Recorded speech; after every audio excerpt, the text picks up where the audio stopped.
Imagine scoring 99% correct on your test and still failing. Imagine breaking the world record for the 100-meter dash in the Olympics and still finishing with a silver medal.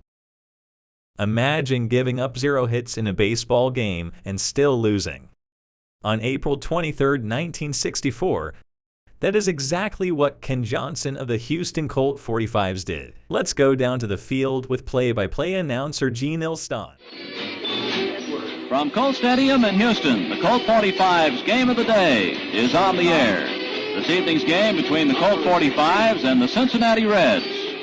The starting pitcher for Freddie Hutchinson's Cincinnati Ball Club tonight will be left-hander Joe Nuxhall, and going for our Colt 45s, right-hander Ken Johnson. Now we'll be back with the starting lineups after this word from Pell Mell, famous cigarettes. Well, tonight's game here getting underway in just a few moments. The Reds and the Colt 45s will wrap up our first homestand of the year. We have a real nice night for baseball here in Houston again tonight. The temperature reading at the present time stands at 78 degrees. Humidity is 72%. And we have that strong wind again that's blowing out of the right field corner, coming across at between 15 and 20 miles an hour, blowing out toward the left side. The Cincinnati Reds grab their bats against the Houston Colt 45s. In front of a crowd of 5,426 people, Ken Johnson begins to pitch a game that he will never forget. Making quick work of the Reds, Ken Johnson finds himself diligently pitching a no-hitter. After 8 full innings, neither team has scored as it's a 0-0 ball game. Johnson takes the mound in the top frame of the 9th inning. He has retired 24 batters without giving up a hit. He just needs 3 more outs to pitch a no-hitter, assuming his team can score him a run.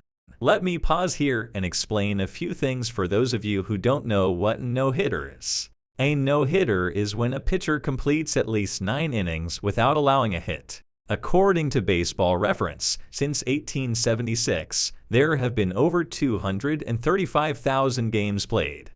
In the last 147 seasons, there have been over 15.9 million at-bats, 4.1 million hits, and 4.1 million innings pitched. Through the 2022 season, there have been only 318 official no-hitters. That means only about 0.00135%, about 2 games a year, or 318 out of over 235,000 games have resulted in a no-hitter. In other words, a no-hitter is pretty rare. Back to the game. Ken Johnson is 3 outs away from registering a no-hitter, assuming his team can score him a run. He is set to face the number 9, 1, and 2 batters. The 9th batter being the opposing starting pitcher, Joel Nuxhall, who is also throwing a shutout. Let's go back down to the field with Gene Ilston. Well, a scoreless tie now as we start the 9th inning. The pitcher, Joe Nuxhall, will lead off here for Cincinnati. Then the top of the batting order, Pete Rose and Chico Ruiz. Here's the 1-1 pitch now on the way to Nuxhall. Ground ball to the shortstop, or Aspromonte cuts in front of it, goes to first base, 1 down. So Johnson retires the first man in the 9th inning. There's 8 1/3 innings in which the Reds have not picked up a hit tonight, and now here's Pete Rose, the top of the batting order. However, here's the first pitch into Rose. There's a bunt out in front of the plate. Johnson's up, but it'll have to hurry, and he can't get it. The ball goes down the right field line, and Rose is on his way to second. Fox makes the pickup. And it's going to be scored as an error on the throw. The throw was right by Runnels. He had no chance to get it. And the Reds have a man on second with 1 out here in the 9th inning. And that will bring up Chico Ruiz now. So Johnson is in trouble here with a man on second and 1 out. Here's the stretch by Ken. The pitch. There's a ground ball off Johnson's leg. Aspromonte goes to first base. They got him for the second out. Ken has been hit on the leg by a hard shot back up the middle by Ruiz. Here comes Harry Kraft and trainer Doc Ewell out to have a look at him. Kenny says he's all right, though. And on the play, Rose moves to third. Well, give Kenny an assist on that one. The relay throw by Aspromonte to Runnels for the second out. With 2 away, here's Vada Pinson now with Rose on third.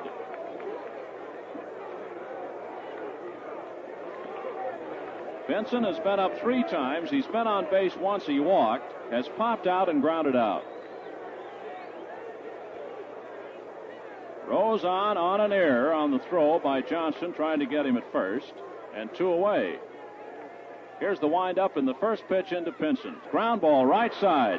Foxy's got it, dropped it, throw to first. It's not in time. The run scored. And Cincinnati leads 1-0 on an error by Fox.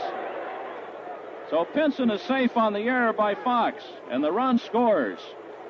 And it's 1-0 Cincinnati. And here is Frank Robinson. 1 ball, 1 strike count.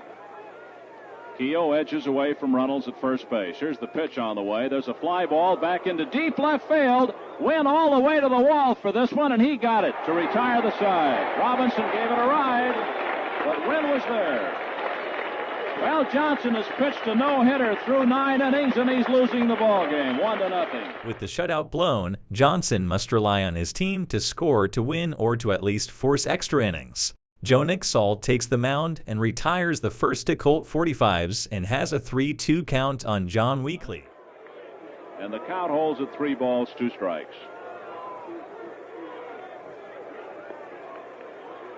Well, no matter how this game comes out tonight, it's going to be long remembered. This one will go into the record books. Here's the stretch now. Lillis takes a lead off first base. Here's that 3-2 pitch to Weekly. Call strike 3. The ball game is over, and Cincinnati wins it by a score of 1-0. As Johnson pitched a no-hitter and lost the ball game by a run. So Weekly ends it by striking out. In the 9th inning, no runs, no hits, 1 error, 1 man left on base, and the final score, Cincinnati 1 and Houston 0. Giving up 1 unearned run, Ken Johnson concludes what I would call the best pitched loss of all time. Johnson finished the game with 9 complete innings, 0 hits, 0 earned runs, 2 walks, 9 strikeouts, and an error. He was quoted after the game saying, "I pitched the best game of my life and still lost." A hell of a way to get into the record books. The closest thing to this happening again was on April 30th, 1967, when the Baltimore Orioles threw a combined no-hitter and lost to the Detroit Tigers 2-1. The starting pitcher was Steve Barber, who went just short of completing the game, throwing 8 2/3 innings. His stat line was interesting to say the least. He allowed at least 1 base runner on in every inning except 1. Barber finished his 8 2/3 innings with 10 walks, 2 hit batters, and 1 error. A cool side note, Joe Axell, the Reds pitcher, made history about 20 years prior. He was the youngest player to ever appear in a Major League Baseball game at the age of 15 in 1944. I don't know about you, but if I was a Major League Baseball pitcher when I was 15, it would not have ended well.